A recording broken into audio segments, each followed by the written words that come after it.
Bonjour, on va continuer maintenant avec la représentation graphique.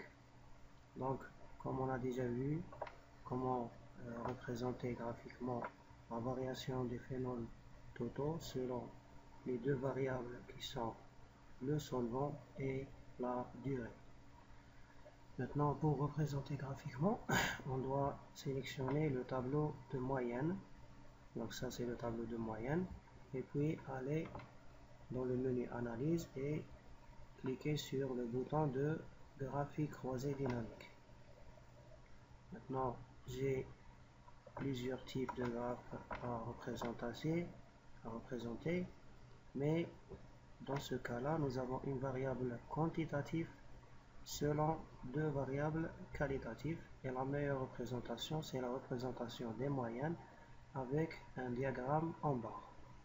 Donc, dans le logiciel Excel, on n'a pas un diagramme en barre, donc les barres sont représentées d'une façon horizontale, mais nous on veut des barres de façon perpendiculaire. Alors on va choisir ce type de diagramme. Donc je vais cliquer sur OK. Maintenant, il ne faut jamais mettre le titre au-dessous du graphique. Donc je vais supprimer tout simplement. Concernant ces boutons, on va faire un clic droit et puis masquer tous les boutons. Maintenant, je n'ai pas besoin de la légende, puisque je vais représenter une seule variable quantitative qui est les phénomènes totaux. Et puis, je vais ajouter les titres des axes. Les titres des axes, c'est durée et puis solvant.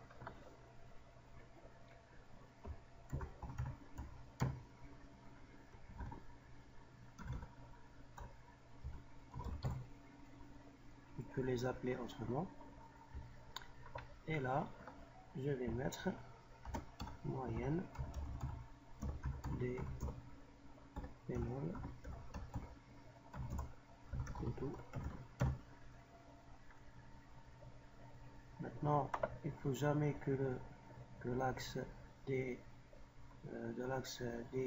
commence par il faut qu'il commence par un 0. Donc je vais faire un clic droit et puis mise en forme de l'axe, et je vais sélectionner le minimum et saisir 0.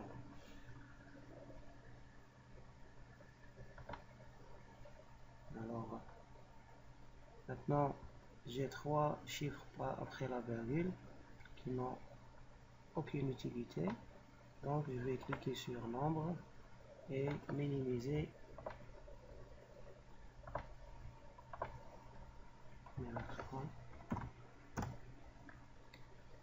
Donc maintenant, je vais ajouter les barres d'erreur. Donc pour ajouter les barres d'erreur, je vais cliquer sur barre d'erreur, puis autre option. Donc je clique sur positif pour avoir que des barres dans un sens, pas les deux sens. Et puis je vais cliquer sur personnaliser, spécifier une valeur, et puis je vais sélectionner ces deux valeurs, puis je clique sur CTRL et je sélectionne les deux autres valeurs, et puis je clique sur le bouton, ensuite OK.